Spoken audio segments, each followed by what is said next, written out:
누가복음 12장 1절에서 12절까지 신약 성경, 제가 가진 성경으로는 114쪽에 기록되어 있습니다. 좌우로 살펴보시면 되겠습니다. 찾으신 줄 알고 제가 봉독해 드리겠습니다. 보시고 들으시기 바랍니다. 그동안에 무리 수만 명이 모여 서로 밟힐 만큼 되었더니 예수께서 먼저 제자들에게 말씀하여 이르시되 바리새인들의 누룩 곧 외식을 주의하라. 감추인 것이 드러나지 않을 것이 없고 숨긴 것이 알려지지 않을 것이 없나니 이러므로 너희가 어두운 데서 말한 모든 것이 광명한 데서 들리고 너희가 골방에서 귀에 대고 말한 것이 지붕 위에서 전파되리라.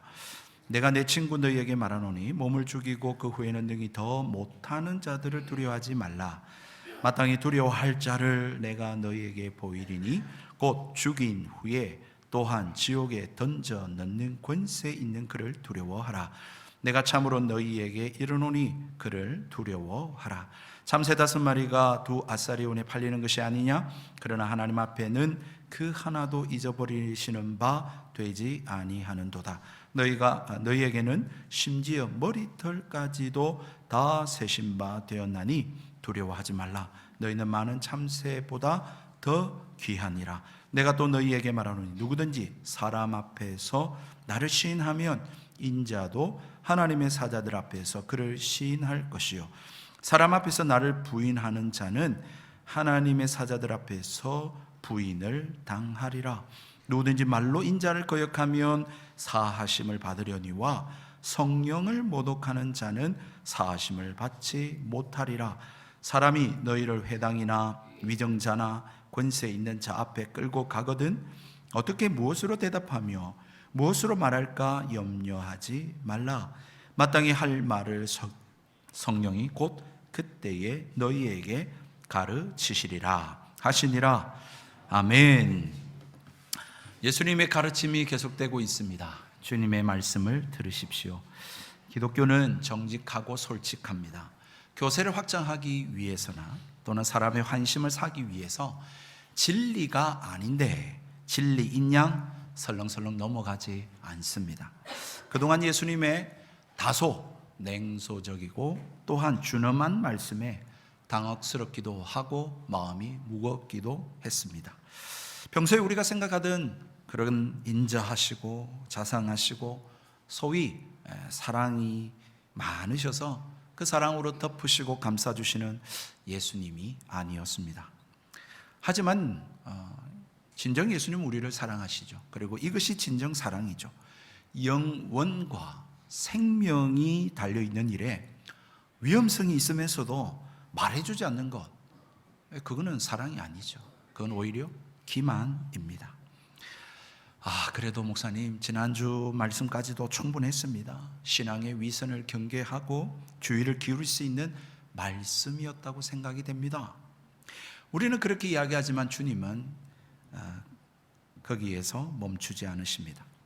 지금까지 기독교가 무엇이며 기독신앙이 어떠한 줄 알고 어디까지 신앙생활을 어떻게 해오셨든지 간에 예수님은 오늘 또한 우리에게 더욱 기독신앙 주위에 늘 도사리고 있는 종교적 외식과 위선의 위험성에 대해서 더욱 본질적으로 경고와 주의 말씀을 더해주고 계십니다. 이러한 사실을 아는지 모르는지 예수님이 계신 곳에는 수많은 무리들이 모였습니다. 오늘 성경 1절에 보니까 12장 1절에 수만 명의 무리 수만 명이 사람들이 모여 서로 밟힐 만큼 되었다. 그렇게 성경이 기록해 놓고 있습니다. 수만 명의 사람, 밟힐 만큼의 사람들이 모여진 이 사실을 보고 우리는 두 가지 사실을 알 수가 있죠. 첫 번째는 분명 예수님은 매력적이신 분이십니다. 앞서 예수님께서는 바리새인과 서기관들이 예수님의 말에 책을 잡으려고 따져 묻고 논쟁을 벌이고 그러한 살벌한 상황에도 불구하고 아는지 모르는지 수많은 사람들이 예수님께로 몰려들었습니다. 성탄절만 봐도 그렇죠. 예수님을 믿지 않습니다. 예수님을 예배하지 않습니다. 예수님의 말씀을 따르지 않습니다. 그러나 그럼에도 불구하고 예수님께서 가난한 자들을 도와주시고 병든 자들을 치료해 주시고 사회적으로 약한 자들을 섬겨주시는 그 예수님에 대해서 이 세상에 반대한 사람은 거의 없습니다. 오히려 그러한 예수님의 삶을 본받고 안 믿는 사람도 기리려고 합니다. 그리고는 마치 기독교 신앙이 그게 전부인 것처럼 사랑하고 섬기고 구제하고 그게 기독교다, 그게 전부다라고 말하는 그러한 세상의 이야기들을 듣습니다.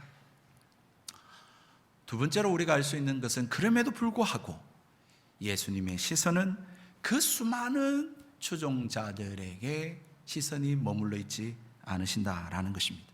숫자가 주는 유혹으로부터 예수님은 미혹당하지 않으십니다. 예수님의 시선은 주의 제자들에게 두어져 있었습니다.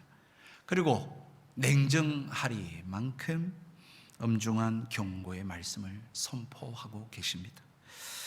대중의 길을 좀 즐겁게 해주실 만도 한데, 이 수만 명의 사람들이 모였으면 좀 하나님이 축복해 주시고 위로해 주시고 그런 말씀을 해 주실 만도 한데, 그런 말씀이 아니라 대신에 생명과 직결되고 영원과 연결된 신앙의 진정성, 위대한 진리, 중대한 진리를 말씀하고 우리에게 전해주고 계시는 것입니다. 그것은 다름 아닌 바리새인들의 누룩, 곧 외식을 주의하라 라는 말씀입니다.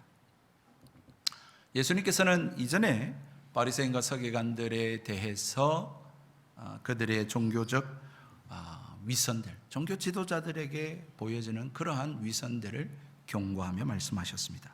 그런데 여러분, 이번에는 예수님의 말씀의 초점이 제자들을 향하고 계십니다. 예수님께서는 제자들도 바리새인들처럼 종교적 외식과 위선의 유혹으로부터 자유로울 수 없다라고 하는 사실을 너무너무 잘 알고 계시는 것이죠. 아니, 어쩌면은 이미 제자들의 마음속에 그러한 은연중에 외식이 스며들고 뿌리 내렸을지도 모르는 일입니다. 누룩이라고 하는 것은 술과 빵의 발효를 관련하는 그런 미생물로서 효모를 일컫는 것이죠. 여러분, 이 효모를 통해서 두 가지 사실을 예수님께서는 주의하며 가르쳐주고 계십니다. 첫 번째는 여러분, 이 효모가, 이 누룩 가루가 말이죠, 반죽 가루하고 언뜻 보기에는 잘 구분이 되지 않습니다. 즉 사람들은 물론이고 하나님까지 속일 수 있을 것 같은 위선이라고 하는 것이 그렇게 그냥 언뜻 보면 구분하기 어려운 모습을 가지고 있다라고 하는 것을 경고하고 있는 말씀이죠. 두 번째는 이 효모라는 것이 극히 일부분이지만 그것이 들어가게 되면 전체를 부풀게 만듭니다. 다시 말해서 위선의 영향력이란 다른 사람 자신만이 아니라 다른 사람에게 또한 온 공동체를 부패시킬 만큼 강력하다라고 하는 사실을 경고하고 있는 말씀이죠. 여러분, 이 외식이라고 하는 헬라어 단어 히포크리시스라고 하는 단어의 뜻에는 배우가 연기를 하다라고 하는 뜻도 포함시켜져 있습니다. 즉 다시 말해서 외식은 종교적 놀이, 연극에 불과하며 철저한 자기 기만이다 라고 하는 사실입니다. 형식적 경건주의를 의미합니다. 이러한 외식이 자기에만 해당되면 자기 혼자 종교놀이하고 자기 기만하고 그렇게 하면 되는 문제인데, 문제는 더 위험한 것은 다른 사람에게 뿐만 아니라 이 공동체의 누룩처럼 깊은 영혼의 부패를 불러 일으킨다라고 하는 사실인 것이죠. 이러한 위선의 유혹 조심해야 된다고 주님 말씀합니다. 아니요, 사실은 반드시 피해야 하는 것입니다. 사람도 속이고 하나님도 깜쪽같이 속이고 그렇게 경건한 것처럼 보이지만, 그렇게 성공한 것처럼 보이지만 결국 모든 것은 숨김없이 다 드러나게 될 것임을 주님은 말씀합니다. 2절과 3절입니다. 감추인 것이 드러나지 않을 것이 없고 숨긴 것이 알려지지 않을 것이 없나니 이러므로 너희가 어두운 데서 말한 모든 것이 광명한 데서 들리고 너희가 골방에서 귀에 대고 말한 것이 지붕 위에서 전파되리라. 여러분, 어디서 많이 들어본 이야기 같지 않습니까? 성경이 꼭 아니더라도 일반 세상에 우리가 살아가는 사람들 사회 속에서도 익히 잘 알고 통용되는 이야기들이죠. 낱말은 새가 듣고 반말은 쥐가 듣는다. 말 없는 말이 천리를 간다. 사람들이 보지 않는다고, 아무도 없다고 했던 그 행동들, 너만 알고 나만 안다 라고 했던 그 일들, 그리고 아무도 듣지 않는다고 귀 속에다가 속삭였던 그 이야기들, 그 모든 것이 하나님 앞에서 드러나게 될 것이라고 하는 사실입니다. 여러분, 이거는요 최종적인 겁니다. 이 현실 세계 속에서도 드러나겠지만, 세상 사람들도 이야기하듯이 말이죠. 그러나 이 현실 속에서 드러나지 않는다 할지라도 성경은 더 깊은 곳으로 의미를 담고 있죠. 최종적인 것입니다. 종말론적인 것입니다. 즉 다시 말해서 언제 이것이 드러나느냐?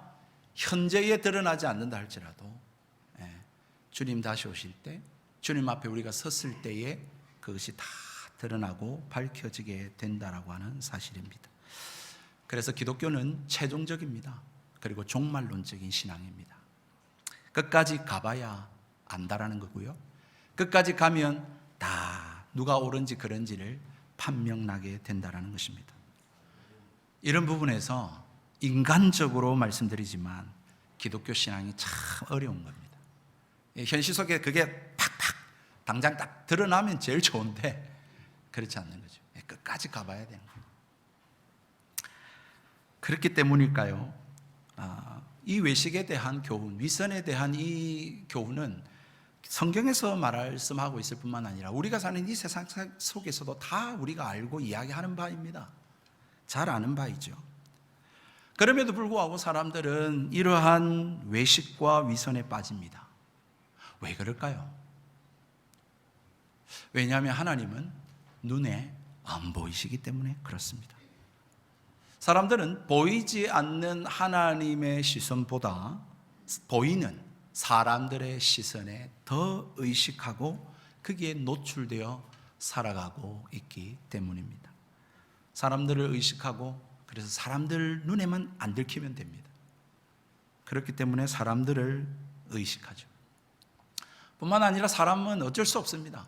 이 감각이라고 하는 것에 사로잡혀 있기 때문에 보이는 것이, 보이는 세계가 전부입니다. 한번 생각해 보십시오. 이 두려움이라고 하는 감정 말이죠. 이 두려움이라고 하는 감정이 왜 생길까요? 이 두려움이라고 하는 감정에 대한 전제는 어떤 존재가 있다라고 하는 것에 대한 인정으로부터 시작됩니다.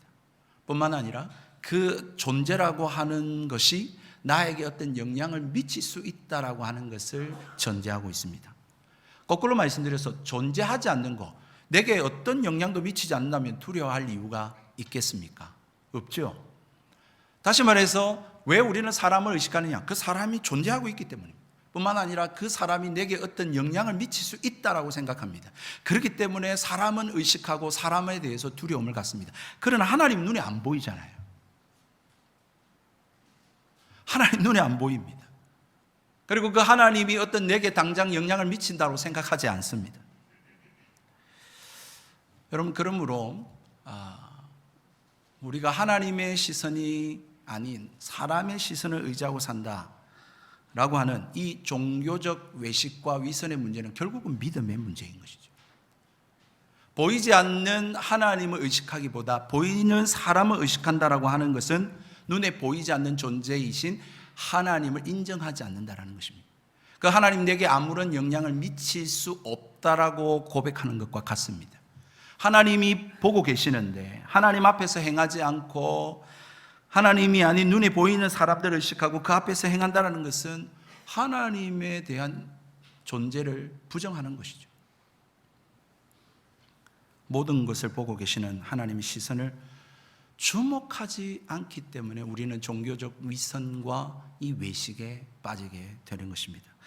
하나님 속이고요, 사람 속이고요, 그런 일에 한 번, 두 번 해도 아무런 문제가 없으면, 그렇지 않습니까? 그러면 외식과 위선은 일상이 되어버리고 맙니다. 뿐만 아니라 하나님 속이고 사람을 속이면서 내가 대접받고 인정받고 하는 일에 아무런 문제가 없으면 거기에 즐거움에 빠지게 됩니다. 엄청나게 위험하죠? 엄청나게 위험한 것입니다. 이러한 종교적 외식과 위선에 대한 그러면 해결점은 무엇일까요? 예수님께서는 거기에 대한 답은 하나님을 두려워하는 것밖에 없다, 그렇게 처방을 내리고 계십니다. 마치 예수님께서 수만 명의 사람들이 모여있는 곳에서 그들의 수에 의식하지 않고 제자들에게 초점을 맞추시고 그 제자들에게 이 유혹으로부터 벗어나는 이 말씀을 주고 계시듯이 말입니다. 우리가 이 세상을 살면서 수많은 사람들과 만나며 살아가는 이 사회생활 속에 하나님의 음성에 귀 기울이며 살아야 함을 말씀하고 있는 것이죠. 하나님 앞에서 시선을 두어라. 그리고 자신을 세우며 살아야 한다. 먼저 앞에서 모든 것이 다 드러날 것이다. 우리가 했던 말, 우리가 했던 그 행동, 그 의도, 그 목적, 그 이유에 대한 것이 어떤 것이었는지 하나님을 속일 수 없기 때문에 결국 하나님 앞에서 다 드러나게 될 것이다. 그러니까 조심해라 라고 하는 그 말씀 먼저 주셨습니다. 하나님은 우리의 마음과 생각을 감찰하시는 분이시죠. 단지 하나님이 초월적인 분이시기 때문에 그러면 두려워해야 되느냐? 그런 의미가 아닙니다. 초월적인 존재라면 하나님 말고도 마귀 사탄도 있죠. 또 귀신도 있습니다. 그럼 마귀 사탄도 초월적인 존재, 눈에 보이지 않는 존재이기 때문에 여러분 그 초월적인 존재이기 때문에 두려워해야 되느냐? 아니죠. 마귀와 귀신은 우리가 대적해야 하는 존재입니다. 이 무슨 말을 자꾸 들으려고 하냐면, 다시 말해서 우리가 하나님을 두려워해야 하는 이유는 그분이 초월적인 존재이기 때문에, 그래서 우리가 어떤 위압감을 가지고 우리가 어떤 공포심으로 하나님을 두려워해야 된다는 말이 아니라 하나님의 사랑과 자비에 대해서 감사함으로, 그리고 하나님만을 의지하는 그 의존감으로써 균형적인 두려움, 하나님을 경외해야 한다라고 하는 사실을 말하고 있는 것입니다. 여러분 4절에서는 죽음에 대한 이야기를 했지 않습니까? 그러니까 그 앞절에서는 모든 것이 다 드러난다라고 이야기했습니다. 그러니까 모든 것 다 드러나니까 하나님 두려워해야 돼. 그보다 더 근본적인 문제가 있었죠. 사람은 생명을 죽일 수 있어요. 그런데 하나님은 그보다 더 크신 일을 하실 수 있는 분이시죠. 여러분 그보다 더 심각한 문제가 있어요. 어떤 문제예요? 하나님께서는 우리의 존재 자체를 깡그리 소멸하실 수 있는 분이라고 말씀을 하고 있는 것입니다. 여러분 다시 말해서 사람에 대한 두려움은 자기 위주의 사실은 비겁함이죠. 자기 살기 위한 사람에 대한 두려움이니까 말입니다. 그러나 하나님께 대한 두려움은 거룩한 두려움입니다. 즉 하나님께서는 사람을 죽일 수도 있을 뿐만 아니라 하나님께서는 또한 그의 영혼까지도 소멸하실 수 있는 분이기 때문에 그렇습니다. 그러므로 하나님에 대한 두려움은 하나님을 경외하는 건강한 두려움이요 뿐만 아니라 전능자의 존재 앞에서 인간이 가질 수 있는 순종의 반응이 바로 하나님에 대한 두려움이다라는 것입니다.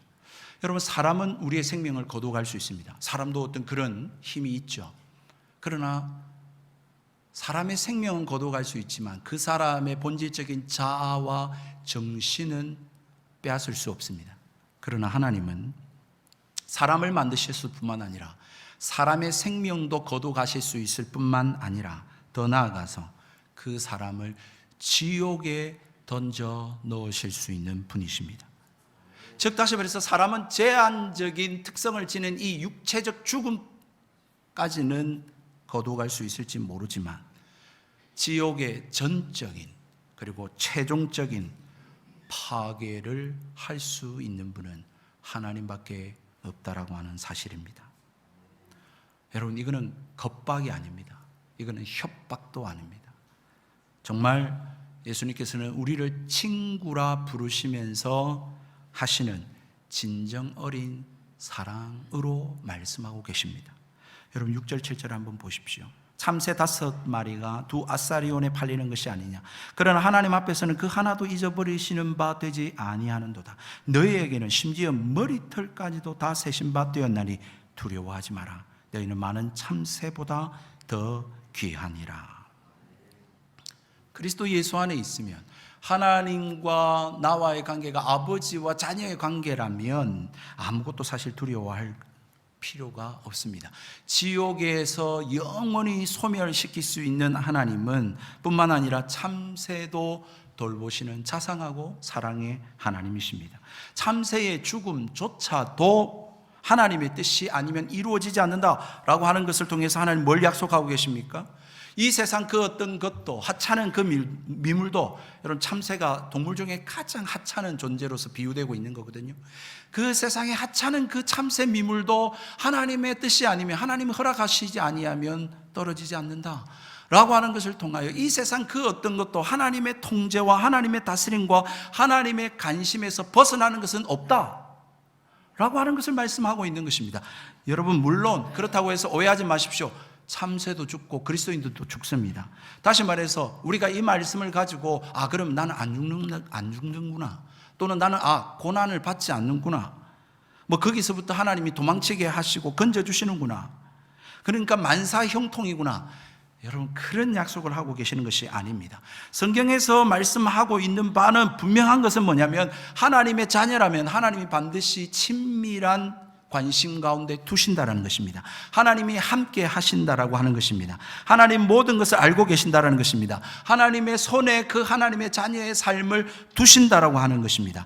여러분 머리털까지 다 세신 바 되었다라고 하는 표현을 통해서 하나님의 자녀는 사소한 것까지 그 하나라도 하나님의 관심 속에 있고 하나님의 다스림 속에 있다라고 하는 것을 말해주고 있습니다. 그러므로 사도 바울이 고백한 것처럼 내가 죽어도 주를 위하고 살아도 주를 위하니 내가 사나 죽으나 다 이것은 주의 것이다 라고 하는 고백이 거기서 나오는 것입니다. 내가 환난을 당하나 공고를 당하나 그 어떤 상황에 있다 할지라도 여러분 모든 것들을 합력하여 선을 이루시는 하나님이다 라고 하는 것을 이야기하고 있는 것이죠. 그러므로 여러분 이 인식 속에 있다면, 이 믿음을 가지고 산다면 그리스도인들은 그 어떤 상황 속에서도 두려워하지 않을 수 있는 것입니다. 그 두려움이 찾아온다 할지라도 떨쳐버리고 이겨낼 수 있는 것이죠. 주님은 참 재미있으십니다. 마치 말이죠, 앞에서는 아주 위험한 경고를 하시고 엄중한 말씀을 하시면서 6절 7절에는 또 내가 너희들을 세밀하게 살핀다, 나의 관심 속에 있다. 여러분 마치 병 주고 약 주듯이 왜 예수님께서 이렇게 말씀을 하고 계시는 것일까요? 왜냐하면 이 땅 위에 인간에게 찾아오는 그 위협들, 그 어려움들이 어떨 때 어쩌면 하나님 앞에서 예수 그리스도를 시인하는 이 신앙에서부터 벗어나게 만드는 중대한 위험이 될 수도 있기 때문에 그렇습니다. 8절 9절의 말씀입니다. 내가 또한 너희에게 말하노니 누구든지 사람 앞에서 나를 시인하면 인자도 하나님의 사자들 앞에서 그를 시인할 것이요 사람 앞에서 나를 부인하는 자는 하나님의 사자들 앞에서 부인을 당하리라. 여러분 우리에게 찾아오는 이 땅 위의 문제들이 어느 날 어떤 일로 예수님이 참 진짜 살아계시나? 하나님 진짜 계시나? 라고 하는 그 사실에 부인하게끔 만들 수도 있는 위협에 우리는 노출되어 있기 때문이라고 말씀하고 있습니다. 여러분, 이것은 4절에서 등장했던 경고, 죽음까지 인간들이 빼앗을 수는 있다. 그러나 그보다 더 큰 위협이 있다 라고 하는 것을 말씀하고 있는 것이죠. 더 심각한 경고의 말씀을 주고 계시는 것입니다. 그건 다름 아닌 그 어떤 위협 때문에, 이 세상에 닥쳐오는 우리의 어려움 때문에 하나님을 부인하고 예수 그리스도를 부인하는 그러한 대로 나아갈 수 있는 위험 가운데 우리는 노출되어 있다라고 하는 사실입니다. 그것이 가난이든, 그것이 질병이든, 그것이 또 인간관계든, 그 어떤 것이든 간에 여러분, 그것으로 말미암아 하나님 살아계시나? 하나님 진짜 있나? 라고 하는 의심과 그러므로 말미암아 예수님을 세상 사람들 앞에서 드러내지 못하고 부끄러워하고 부인하는 그러한 일들로 이끌어갈 수 있음을 예수님께서는 경고하고 계신다라는 것입니다. 여러분, 이 시인 그리고 부인이라고 하는 단어를 단순히 말에 대한 것으로만 이해하시면 안 됩니다. 여러분, 시인이라고 하는 것은 하나님과의 강한 결속을 의미하는 것입니다. 반대로 부인하다라고 하는 것 또는 부인된다라고 하는 것은 하나님과의 관계 속에서, 하나님과의 그 친밀함 속에서 단절되어지고 배제되어진다라고 하는 것을 의미합니다. 왜? 단순한 말의 문제가 아니거든요. 지난주에 세례식을 거행했습니다. 사람들 앞에서 예수님 믿습니다 라고 대답합니다. 그것을 예라고 했든지 아멘으로 대답했든지 또는 크게 했든지 작게 했든지 그거 그렇게 중요한 것이 아닙니다. 그 대답이 하나님 앞에서 참된 믿음의 고백으로 한 것이 아니냐 라고 하는 것이 핵심입니다. 그런데 사람은 몰라요. 사람은 모르는 것입니다. 뿐만 아니라 그 고백이 하나님, 다시 말해서 성령은 속일 수가 없습니다. 10절 말씀에 그렇게 말씀합니다. 누구든지 말로 인자를 거역하면 사하심을 받으려니와 성령을 모독하는 자는 사하심을 받지 못하리라. 말의 문제가 아니라는 것이죠. 결국은 우리가 밖으로 드러나는 그 행동들이 우리가 결국 사람 앞에서 합니다만은, 그러나 정말 하나님 앞에서 내가 이 고백을 하고 있고 이 행위를 하고 있고 이러한 삶을 살아가고 있느냐라고 하는 것은 하나님 앞에서 증명되고 드러나게 될 것이라는 것입니다. 여러분, 사도행전 5장에 우리가 아나니아와 삽비라의 사건을 너무너무 잘 압니다.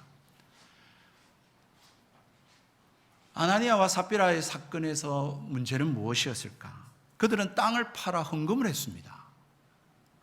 그 어려운 시대에 말이죠. 그런데 문제는 다 바치지 않았어요. 얼마나 남겼는지는 모릅니다. 또 얼마나 따로 떼어 놓았는지도 우리는 모릅니다. 그런데 우리는 이런 생각을 하게 되죠. 헌금 액수가 중요한가? 여러분, 어려운 시절에 얼마가 되었든지 간에 하나님 앞에 그걸 땅을 팔아서 헌금했다라는 거, 이것만으로도 얼마나 훌륭한 일인가, 얼마나 믿음의 삶인가. 우리는 그렇게 생각이 듭니다. 그런데 성경은 그렇게 말씀하고 있지 않습니다. 사도행전 5장 4절에 보니까 땅이 그대로 있을 때에는 내 땅이 아니며 판 후에도 내 마음대로 할 수가 없더냐. 어찌하여 이 일을 내 마음에 두었느냐. 사람에게 거짓말한 것이 아니요 하나님께로다. 얼마나 남겼는지 잘 모르겠습니다. 왜 다 바치지 않았는지는 잘 모릅니다. 그런데 그 행위가 하나님께 거짓말한 것이다, 그렇게 말합니다. 사도행전 5장 9절에 부인이 뒤늦게 왔을 때도 동일하게 말씀합니다. 베드로가 이르되 너희가 어찌 함께 꾀하여 주의 영을 시험하려 하느냐. 이전 우리 개역 성경에는 성령으로 번역이 되어 있고 공동 번역 성경에도 성령으로 번역이 되어 있습니다. 다시 말해서 이들의 행동이 성령을 속인 것이다, 이렇게 말하고 있는 것입니다. 우리의 신앙은요, 지금 사람들 앞에서 우리는 지금 행합니다. 그러나 이것이 결국 우리의 위치와 우리의 행실은 다 하나님 앞에서 행하는 것이 되지 않는다면 결국 그것은 하나님을 속이는 일이고 성령을 속이는 일, 거짓말을 한 것임을 오늘 성경은 말씀을 하고 있는 것이죠. 즉 다시 말해서 우리의 최종적 종말론적 지위와 위치는 하나님과 어떤 관계 속에서 살아왔느냐, 예수님을 구주로 믿고 어떻게 그분과 친밀함을 가지고 살아왔느냐, 거기에 달려 있을 것입니다. 연결고리는 예수 그리스도입니다. 워낙 사람들이 눈에 안 보인다 하니까, 하나님이 어디 있냐 하니까, 하나님이신 그분이 인간의 몸을 입고 이 땅에 오신 것입니다. 하나님이 육신의 몸을 입고 이 땅에 오신 분이 예수 그리스도이십니다. 하나님이 이 땅에 보내셨어요, 여러분. 뿐만 아니라 예수님께서 공생의 삶을 통하여 보여주신 그 수많은 이적과 기사들은 하나님 되심을 드러내는 사건이었습니다. 뿐만 아니라 우리를 위해서 십자가에 못 박혀 죽으셔서 우리의 이 죄값을 다 지불하셨을 뿐만 아니라 최종적으로 그분이 하나님 되심을 증명하시기 위해서 죽음을 이기시고 사흘 만에 부활하셨습니다. 더 이상 뭘로 증명을 해야 할까요? 그리고는 그 예수님을 통하여 하나님께로 나아갈 수 있는 길을 여셨습니다. 이제 주님께서 우리에게 말씀하고 있는 것이죠. 이 세상에서 살면서 사람들과 연대하고 사람들과 관계를 추구하며 살아갈 것인지, 아니면 하나님의 사자 앞에서 하나님과 연합하고 예수 그리스도와 연합하고 그분과 친밀한 관계를 유지하고 추구하며 살아갈 것인지 우리에게 물으시는 것이죠. 이 선택은 매우 중요한데요, 이 선택이 바로 그 사람의 최종적 그리고 종말을 결정하기 때문입니다. 이러한 사실을 오늘 누가복음의 말씀에는 성령을 모독하는 자라고 말씀하고 있습니다. 성령을 모독하는 것은 단순히 말에 대한 문제가 아니고 그 사람의 삶입니다. 내가 이 삶을 살면서 누구를 더 의지하고 살았는가, 누구와 관계하며 살았는가, 하나님께 묻고 하나님의 뜻에 따라 살았는가, 아니면 내 감정과 내 기분과 사람들의 시선에 의지하고 거기에 이끌려, 정에 이끌려, 관계에 이끌려 살아왔는가, 그것으로 판정이 될 것입니다. 진정한 두려움의 대상이 하나님이 되신다면 여러분, 이 세상에 그 어떤 사람, 그 어떤 무엇도 두려워할 이유가 없죠.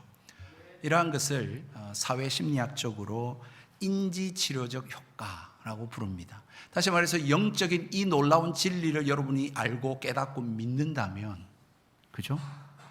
아, 그렇구나, 이게 전부가 아니구나 라고 하는 것을 깨닫고 인지하고 믿는다면 어떤 두려움에서부터 우리는 자유할 수 있고 이겨낼 수 있는 것입니다. 때로는 사람들 앞에 끌려가서 신문을 받고 하는 등의 그 극단적 상황과 또 우리가 상상하지 못한 무시무시한 일 앞에서도 말입니다. 그것이 바로 11절 12절입니다. 사람이 너희를 회당이나 위정자나 권세 있는 자 앞에 끌고 가거든 어떻게 무엇으로 대답하며 무엇으로 말할까 염려하지 마라. 마땅히 할 말을 성령이 곧 그때에 너희에게 가르치시리라. 예수님께서는 이 말씀을 제자들에게 주셨습니다. 집중하셨습니다. 왜? 그들이 앞으로 당할 이 예수님 때문에, 이 복음 때문에, 이 믿음 때문에 당할 그 일들을 예수님은 알고 계시기 때문이었습니다. 그럼 오늘 우리와는 상관이 없는 말씀인가요? 그렇지 않죠. 오늘날은 예수 믿는다고 교회 나온다고 감옥에 가지 않습니다. 재판받지 않습니다. 죽음을 당하지 않습니다. 그러나 우리로 하여금 이 세상의 그 빈익빈과 부익부에 대한 문제, 또 건강에 대한 문제, 그 어떤 어려움에 대한 문제 앞에서 동일하게 주님은 우리에게 말씀하고 있는 것이죠. 그 어떤 일들을 당한다 할지라도 두려워하지 말라고요. 믿음에서 물러나지 말라고요. 왜요? 성령께서 함께 하시기 때문입니다. 하나님께서 우리에게, 하나님의 자녀에게, 하나님의 백성에게 필요한 모든 것을 제공해 주실 것이기 때문입니다. 하나님께서 우리가 어떻게 선택하고 어떻게 말하고 어떻게 행동해야 될지를 가르쳐 주실 것이기 때문입니다. 그렇지 않습니까? 결코 자기 체면을 위해서 그렇게 살지 않고 하나님 나라 위에 사는 자를 하나님이 도와주시지 않으시겠습니까? 결코 자기 영광을 위해서가 아니라 복음을 위해서, 하나님 나라를 위해서 그렇게 하나님 두려워하며 사는 자를, 하나님께 헌신하며 사는 자를 하나님이 내버려 두시겠습니까? 하나님께서는 하나님을 위해서 살고 목숨 바쳐서 주의 나라와 주의 의를 위하여, 복음 위하여 사는 자를, 여러분, 우리 인간의 한계를 넘어서 성령이 주시는 힘으로 그 한계를 뛰어넘도록 도우시는 분이십니다. 그러므로 우리가 주님께 헌신할 때에 우리는 종교적 위선과 또한 이 외식으로부터 벗어날 수 있습니다. 우리는 정말 하나님께 시선을 두고, 사람이 아니라 하나님께 내 시간과 시선을 두고 그렇게 살아갈 때에 우리에게 하나님께서 이 인간의 그 한계를 뛰어넘을 수 있는 놀라운 능력을 체험하게 해 주실 것입니다. 최종적으로 하나님 앞에 섰을 때 말입니다. 그때까지 말이죠. 말씀을 맺을까 합니다. 누구를 더 의식하고 살아가십니까? 하나님입니까? 아니면 사람입니까? 누구를 더 두려워하십니까? 이 문제에 대해서 누구도 예외일 수 없습니다. 우리가 하나님의 시선을 의식하지 아니하면, 다시 말해서 하나님을 두려워하지 않으면, 그러면 우리는 이 종교적 위선과 이 외식으로부터 결코 자유로울 수 없습니다. 경건한 이 겉모습, 이것을 드러내는 것, 그래서 이 내면의 진실성을 감추는 것, 여러분, 이것도 외식이고 위선이지만 그보다 더한 것은 이 세상에 어떤 어려움 앞에서도 이 진리를 드러내지 못하고 부끄러워하고 감추고 이 복음을 전하지 못하는 그것 또한 외식이며 종교적 위선입니다. 우리의 삶은 예수님처럼, 또 예수님의 제자들처럼 이 땅에 믿음으로 살고 말씀대로 살 때, 이 복음 전하고 살 때에 세상으로부터 핍박을 받을 수 있습니다. 조롱당할 수 있습니다. 아니, 옥에 갇히거나 여러분 목숨의 위협은 아니라 할지라도 조롱과 비난과 손가락질 당함을 당할 수 있습니다. 그럼에도 불구하고 그때에 우리는 주님을 부끄러워해서는 되지 않습니다. 주님을 부인해서는 안 됩니다. 복음 때문에 당한 비난이라면 그건 부끄러워할 일이 아니라 더욱 자랑스러운 일이 되어야 할 것입니다. 그 혹독한 시련이 우리로 하여금 더욱 참된 예수 그리스도의 제자임을, 참된 주의 백성임을 증명하고 드러내주는 일이 될 것이기 때문에 그렇습니다. 더욱 성령께서 감당할 힘과 능력을 주실 것이기 때문에 그렇습니다. 하나님께 온전히 헌신된 자, 내 시선과 내 시간을 주님께 고정하여 최종적 그 하나님 나라와 그 천국을 바라보며 사는 자들에게 결코 그의 삶이 헛되지 않게 하실 것입니다. 그러므로 더욱 주님 사랑하며 살아가는 저와 여러분의 삶이 되기를 바랍니다. 우리가 구할 것은 하나님, 그러기 때문에 아프지 않게 해주십시오. 하나님, 문제 없게 해주십시오. 하나님, 순탄한 삶 살게 해주십시오 라고 하는 것이 아니라, 왜냐하면 말씀대로 믿음으로 복음 들고 살면 당연히 우리에게 이 환난과 고난과 어려움이 있을 것이기 때문에 그것들이 찾아온다 할지라도 하나님 부인하지 아니하고 주님 부끄러워하지 아니하고 두려움을 이겨낼 수 있는 순전한 믿음 주옵소서. 이 신앙의 시선을 주님께 고정하게 하옵소서. 그 믿음을 구해야 할 줄로 믿습니다. 우리 함께 찬양하십시다. 주님.